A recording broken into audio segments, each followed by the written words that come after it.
La galette et le roi mage, une histoire de Jean-Claude Renou. Qui ne connaît pas l'histoire des rois mages qui, guidés par une étoile, se rendirent à Bethléem rendre hommage à l'enfant Jésus? Le premier s'appelait Gaspard. Il avait le teint clair des Européens et apportait de l'or. Le second, Melchior, avait la peau brune des gens de Palestine et d'Arabie. Celui-là était porteur d'encens. Le troisième, Balthazar, était couleur de nuit sans lune, et ses dents brillaient comme brillent les dents des Africains. Ce dernier offrit à l'enfant Jésus de la myrrhe.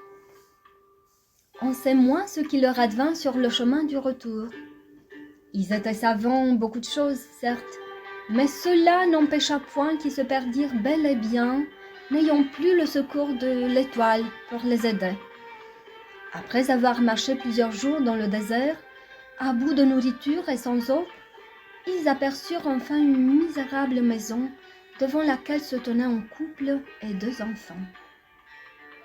Les joues décharnées, les yeux brillants de faim, ils firent pourtant bon accueil aux mages, les invitèrent à entrer et leur offrirent un peu du peu qu'ils avaient, de l'eau pour se rafraîchir. « C'est que nous avons faim aussi, » dit Melchior. « Un peu de pain, même dur, fera l'affaire. » « Ah, hélas !» soupira la femme. « Nous n'avons plus qu'un peu de farine, de lait, d'huile d'olive, une noisette de beurre, juste de quoi faire une galette que nous partagerons entre les enfants. Ensuite, il ne nous restera plus qu'à mourir de faim. » Les mages se regardèrent. « Faites la galette, ma brave femme, » dit Gaspard. La femme obéit.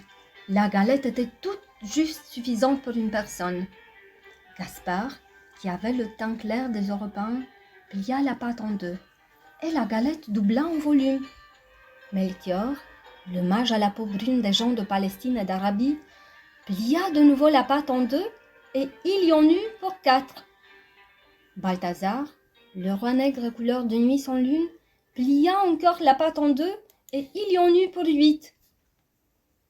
Le couple remercia chaleureusement les mages. La femme étala la pâte et mit la galette à cuire. Elle était dorée à point. L'homme se gratta la tête, le couteau à la main. « C'est que cette galette est une galette pour 8, et nous sommes que 7. Le partage sera difficile, » dit l'homme. « La 8e part est celle du mendiant. » dit Balthazar. « Quel mendiant ?» demanda l'homme. « C'est lui qui vient et que vous ne voyez pas encore. » À ce moment-là, le plus jeune des enfants, un garçon, recracha quelque chose. C'était une bague que Melchior avait glissée, volontairement ou non, l'histoire ne le dit pas, dans la pâte. L'enfant voulut rendre le bijou.